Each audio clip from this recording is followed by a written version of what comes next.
Students, आज की class में हम सीखेंगे कि वो कौन से नंबर हैं जो डिविजिबल बाई टू हैं। आप डिविजिबल बाई टू को यूँ समझ सकते हैं कि वो कौन से नंबर हैं जो टू के टेबल में आते हैं। और अगर आप इसे दूसरे अल्फाज में कहें तो आप इसे यूँ कह सकते हैं कि वो कौन से नंबर हैं जिन्हें हम टू से जब डिवाइड करें तो जो उनका रिमाइंडर आता है वो रिमाइंडर ज़ीरो आएगा। तो देख लेते हैं भाई, पहले ट्रिक की तरफ जाते हैं हम। तो याद रखिएगा क्लास, जिस भी नंबर के लास्ट में 0, 2, 4, 6, 8 ये नंबर आ जाए, इसका मतलब ये है कि वो नंबर चाहे कितना ही बड़ा क्यों ना हो वो टू के टेबल में आएगा। ठीक है, एग्जांपल देख लेते हैं। ये नंबर देखें आपके सामने, बज़ाहिर आपको कितना बड़ा नंबर लग रहा है। आप शायद इसको ना समझ सकें कि ये टू के टेबल में आएगा या नहीं। अगर आपके पास MCQ आ जाता है पेपर में तो आप इसे कैसे सॉल्व करेंगे कि टू के टेबल में ये डिविजिबल बाई टू है या नहीं है। ठीक है, यानी टू के टेबल में आता है या नहीं। तो देखें आप इसे, यहाँ लास्ट में क्या लिखा हुआ है, टू। तो हमने देखा कि जिस भी नंबर के आखिर में 0, 2, 4, 6, 8 आ जाएगा तो उसका मतलब ये है कि ये डिविजिबल बाय टू है। तो ये हमारा डिविजिबल बाय टू, ये क्वेश्चन, ये एग्जाम्पल हमारी डिविजिबल बाय टू है। ठीक है, उसके बाद हम नीचे जो नंबर है ये देख लेते हैं। नंबर लिखा हुआ है A115510।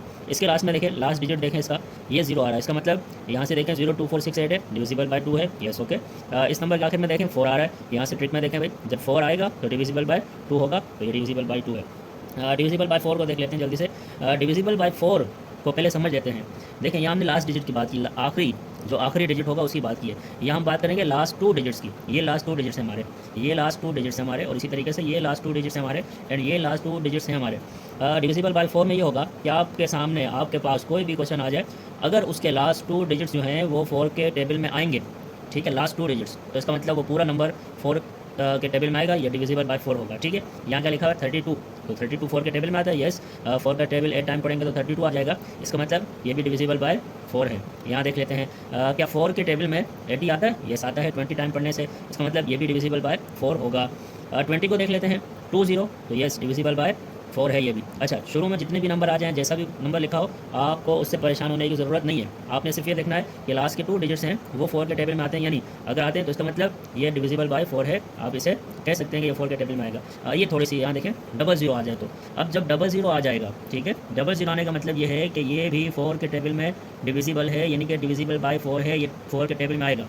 सो आपने क्या याद रखना है, यहाँ से हमने 3 एग्जाम्पल में ये देखा कि लास्ट के टू डिजिट्स 4 के टेबल में अगर आएँ तो इसका मतलब डिविजिबल बाय 4 है। और एक और चीज़ हमने याद रखनी है कि अगर लास्ट में, क्योंकि हम 2 डिजिट्स की बात कर रहे हैं, तो दोनों डिजिट्स अगर 0 होंगे तो वो भी डिविजिबल बाय 4 होगा। ठीक है, जल्दी से चलते हैं 8 की तरफ। 8 में आपने क्या करना है, 8 में आपने ये देखना होगा कि देखें, यहाँ हमने 1 की बात की, फिर हमने 2 डिजिट्स की बात की, अब यहाँ 3 डिजिट्स की बात है। अभी हमारे पास नंबर लिखा है 3 डिजिट्स को हम देखेंगे। अगर इसके 3 डिजिट्स 8 के टेबल से डिवाइड हो जाएंगे तो नंबर जितना भी बड़ा होगा, हम पूरे नंबर को डिवाइड करने के बजाय लास्ट 3 डिजिट्स को डिवाइड करेंगे और आंसर ले लेंगे। ठीक है, ये आपको करके दिखाते हैं। ठीक है, ये नंबर लिखा हुआ है, ये हमने नहीं लिखना, हमने क्योंकि लास्ट 3 डिजिट्स को देखना है। तो 5, 60 लिखा हुआ है, इसको देखते हैं 8 के टेबल से ये होता है या नहीं होता। अगर हो जाए तो ये डिविजिबल बाय 8 होगा। ठीक है, 8 का टेबल कितने टाइम पढ़े, तो 56 आए, 7 टाइम पढ़ने से 56 आ जाएगा। रिमाइंडर 0 बचा और ये 0 कहाँ आ गया, यहाँ आ गया। इसका मतलब कि ये भी डिविजिबल बाय 8 है। ये जो है, जो नंबर लिखा हुआ है डिविजिबल बाय 8 है। इसे देख लेते हैं 592 पर जल्दी से। 592 8 के टेबल में होगा या नहीं, चेक करते हैं। 8 का टेबल कितने टाइम पढ़ें, अगर हम 8 का टेबल, क्योंकि ऊपर हमने लिखा हुआ है तो मैंने ऐसी एग्जाम्पल ली है जो समझने में आसानी हो, जो हमने ऊपर कर लिया। तो 8 का टेबल जब हम 7 टाइम पढ़ेंगे तो 56 आ जाएगा, और यहाँ से 3 और ये 2 नीचे आ गया। अब देखें 8 का टेबल कितने टाइम पढ़ने से 32 आता है भाई, 4 टाइम पढ़ने से। सो 8 4 32, अब रिमाइंडर यहाँ 0। इसका मतलब ये भी आएगा 8 के टेबल में, और ये डिविजिबल बाय 8 है।